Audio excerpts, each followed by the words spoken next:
Magluto tayo ng sinigang na pata. Stock, yung pinagpakuluan ng ating baboy. Agad lang tayo ng tubig. Lagyan na natin yung ating luya, sibuyas at kamatis. Patis. Fresh na sampalok. Gabi. Takpan na natin.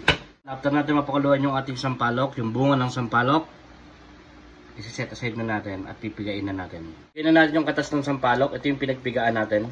Sile. Lagyan lang natin ng salt. Sitaw, talong, okra. Pata. Kangkong.